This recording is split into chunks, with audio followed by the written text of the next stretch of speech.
والآن في برنامجكم الذي تنتظرونه كل يوم، ومعايا الأخ أدهم الجمال كابتن منتخب مصر ويقول رأيه في منتخب مصر في هذا الأداء المريع جدا جدا. ارحم أمي العيانة، افتكر حاجة تانية. أهلا بك. أهلا بك. أهلا بك. اتفضل يا أخي أدهم الجمال، قول لنا كده إيه رأيك في منتخب مصر في آخر 3 ماتشات؟ اولا نتكلم على وإيه رأيك في الشناوي في آخر 3 ماتشات؟ خالد شناوي. أيوه اتفضل اتفضل. نتكلم على منتخب مصر. علي صوتك. انت المفروض قوتك يا ريت علي صوتك. يا عم في ايه؟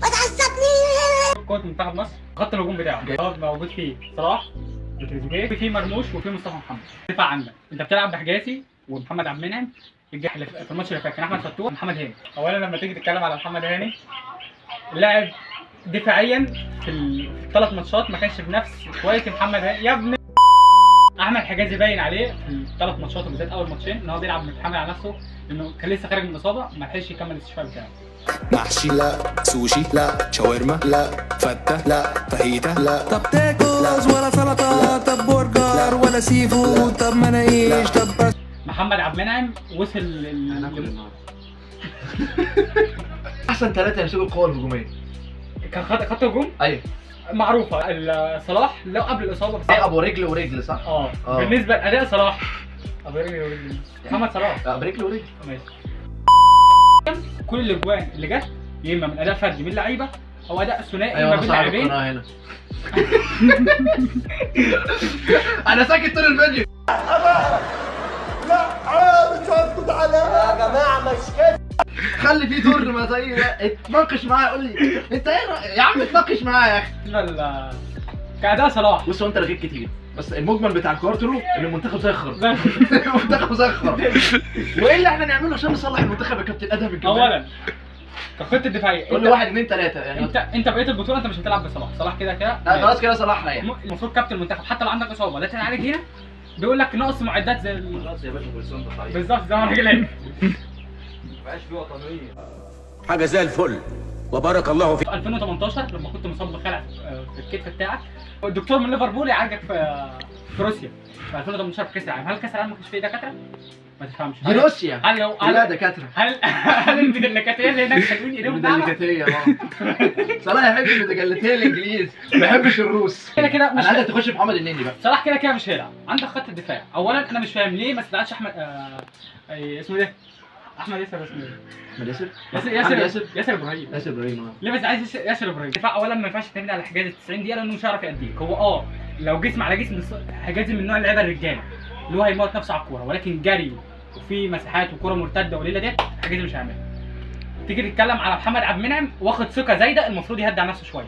احمد فتوح المفروض ما يلعبش اصلا لانه اصلا مع النادي ما بيلعبش. عندك الناحيه الثانيه المفروض يلعب ان الراجل عامل اداء. ما بيلعبش. انت عارف مين اللي مبوظ الدنيا في المنتخب؟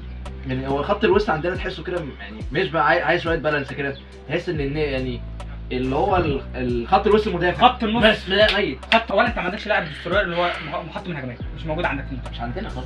المفروض اللي كان بيعمل الحته دي كان احمد كان اسمه ايه ده؟ كان لا بتاع الزمالك. بتاع الزمالك كان طارق حامد. انا فاكر ان هو كان بيضرب قصير. لا وكان وشه مكسر. بس هو ما خدوش معاه واللي منتخب. هتلاقيه الراجل ده بيرجع. كتير مش شايفه كده. لا ده بيلعب في السعوديه وده حلو. مش هو ماشي بالسعوديه لما جابوه في لا بينهم؟ لسه في بينهم وبداله في ما هو الاتحاد. انتهى لفريق تاني. اللاعب الدستوري مش عندك، فانت لازما لعيبه خط الوسط ما تتقدمش كتير، لعيبه الدفاع ما تتقدمش كتير، ويبقى في ربط ما بين لعيبه الدفاع انت عندك حجازي بس حجازي بطيء. حجازي بطيء، وقلت لك حجازي اصلا بيلعب على مش اصابه. هو بيلعب على كوارك طويله. لسه خارج من اصابه، مش رجله مش حلوه في الملعب. يعني لعيبه خط النص اول حاجه تريزيجيه لازم يلعب ثالث في خط النص. لا انا لازم ينزل اساسي بعد اللي بيعمله ده. اساسي ولاعب ثالث في خط النص. لازم ينزل اساسي. لا مش خط وسط. لا خط وسط. لا خط. لا افهم. هو ينفع صانع لعب بس مش عارف. هو الماتش ده كان بيلعبه خط وسط. ممكن فعلا صح. الماتش اللي فات دي كان بيلعبه لما نزل. هو تريزيجيه لما بينزل اصلا بيفاول. شفت في الماتش اللي قبله برضه فهو الفريق هو مرموش اصلا بيعمل حته اداء اللي هو ايه يعني بيحرك اللعب، يبدا يفتح هجمات الباصات كده بيشغل. المفروض من روي فيتوريا ان هو يدي حريه لبعض اللعيبه زي مرموش وتريزيجيه ومصطفى محمد. انت عارف ان هو يتعاملوا فرديات. انت شفت الخطوه المره اللي فاتت ما نزلش النني في الاول. ما هو النني ما ينفعش يلعب اصلا. النني لما جينا نزلنا عشان نضيع وقت ويا ريته ما نزل. ما نزلش اصلا والجزء ده دخل فينا صح. انا انا حاسه انه احسن في المنتخب كده ومش مش بحبه الراجل ده. مش حاسه مش حاسه الراجل ده. انت حاسه؟ بص دور انت حاسه؟ لا مش حاسه محدش خالص. بيحسه إن يعني حاسه ان هو ملوش مش فالح بس غير انه يعمل شعره. بالظبط. دوري انجليزي وارسنال وفريق ماشي، ما عندك. هل بيشارك اصلا؟ ارسنال شارك في ماتش؟ هل نني يشارك لماتش مع الارسنال؟ ولا ماتش. فانزاتي كمل. عليا الطلاق كده. خط النص افضل لعيب اولا امام عاشور ما ينفعش يطلع. صح. الولد عامل كوره في الماتش في نهايه الشوط الثاني، بس شواحه بيشوط كل الكور بره، بيصطاد عصافير مش عارف ايه. الحارس طار عشان يجيبها. امام عاشور ما ينفعش بعيد عنك، عنده متلازمه الزمالك لسه.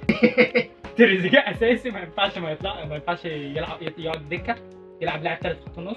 ما هي لازم بيتعب بسرعه رغم اللي هو برده كان ما بيلعبش كتير برده مع بس قدم لك اضافه، ما هو بيلعبش كتير. لا يعني هو افضل لك تريزيجيه ينزل نص الثاني. افضل نسخه تريزيجيه مع مصر لغايه دلوقتي فعلا هو بينزل يأدي. لما كان بينزل اساسي اصلا كان بيعوق. وانت لما بينزل بديل بيبقى بديل زي الفل. لو تتكلم على تريزيجيه جاب لك جون واسيست وجون قبله. عندك خط الهجوم اولا كده ما ينفعش تقول لي انا هلاعب مصطفى فتحي. اولا رجله تقيله. مصطفى اسمه زيزو افضل منه. اولا هيضمن لك لو ضربات جزاء عندك احسن واحد في المنتخب بيلعبها بعد صلاح. افضل واحد يعمل لك الكرات العرضيه محمد. واخر واحد انا المهاجم بتاع المنتخب الجديد.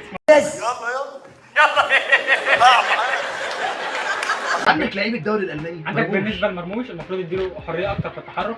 لما خد يا راجل، ما الراجل قاعد ده ليته في الدفاع عندنا بيدافع معاهم، ده رايح جاي طول لا الملعب. هو ليه تحركاته ده؟ مديله حريه بنت لازم. حريه في الحركه في الهجوم ان هو مش شرط ان هو يباصي لحد، ما يخلوش له ادوار لا مركبه. ليه يا ابني؟ ما ليه دور كبير جدا. ما يخلوش له ادوار مركبه. ان هو مرموش في ماتش غانا لما لقى الدنيا مقفله قعد يمرقص في لعيبه كوره يقول الحارس طار عليها ما كانت ولا الحراس مش عارف ما شاء الله عندهم بتاع في ماتش غانا.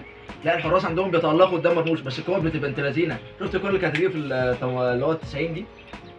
كانت بنت لذينه تبقى جامده قوي. ممكن كمان 18 رقص لاعبين ودخل بدور شوط على طول. عندنا مشكله في الكوره. الضعف عندنا مشكله في الكوره. مصطفى محمد يعني ضيع كميه فرص يعني بالذات في ماتش امبارح ضيع فرصه قدام لما مرموش شاط ورجعت له تاني ضيعها. مش عارف عملها بسن رجله كانه في حجز كوره. وعندك برده كان في لقطه كان في حصل عكه كده في ال 18 ومعاه برده ما عرفش يعملها.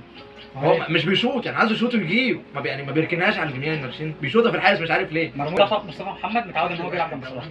لا مش علاقه، مش متعود يلعب مع صلاح. مين ده بيلعبوا مع بعض كل فين وفين. لما صلاح خرج لا في منتخب مصر الراجل ده جاي له هدات قد كده واسيستات قد كده قدام الجول، لانه في حته فينش جابه في ماتش غانا اللي هو في اول جول. الكره اللي شاطها صلاح تهويشه.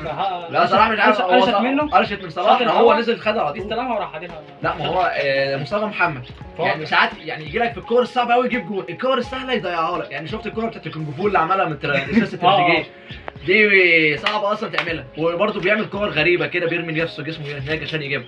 بس في الكور السهله اللي هي الجول المستحق لا تحسه هو اصلا يضيعها، عايز ياخد اللقطه. ما بيحبش الجول الموظفين الشغل بتاع الفيفا ده. لا برضه عندك مين كمان برضه مش حاسه خالص. زيزو مش عارف، حاسه لغايه دلوقتي لسه ما اداش دور في المنتخب. اداء زيزو هو لغايه دلوقتي ما اداش اي دور. اداء زيزو قليل حتى مع الزمالك من قبل ما يجي المنتخب. الزمالك كده كده الدنيا متطوره معاه. الفتره دي كان اداؤه نازل. الزمالك دور كامل دلوقتي. لازم انا اخد سر. بس يا فهمي صلوا على النبي. صلي على النبي يا عم. قال لي ادب يا هشام. خلاص شيطان. صلوا على النبي. عليه الصلاه والسلام. تصدق بس انتوا برنامج اكتر لعيبه عايزهم تشتروا من المنتخب يمشوا. محمد صلاح. لا محمد صلاح لو يسترجل مبابي لو شوف مبابي بيعمل ايه مع باريس سان جيرمان. مش بيعملش حاجه بقالي كتير ما شفتوش. كم خد بطولات اللي خدها؟ خد شامبيونز ليج مع باريس سان جيرمان؟ باريس سان جيرمان خد ايه؟ خد بطولات محليه عادي. لما تيجي مع المنتخب كاس عالم حرفيا افضل لاعب في نسختين كاس عالم ورا بعض. للأسف الشديد ما عرفناش ندي خاتمة كويسة لآخر الفيديو، بس نتمنى لكم مشاهدة كويسة والسلام عليكم. اوعى تنسى لايك وسبسكرايب. السلام عليكم.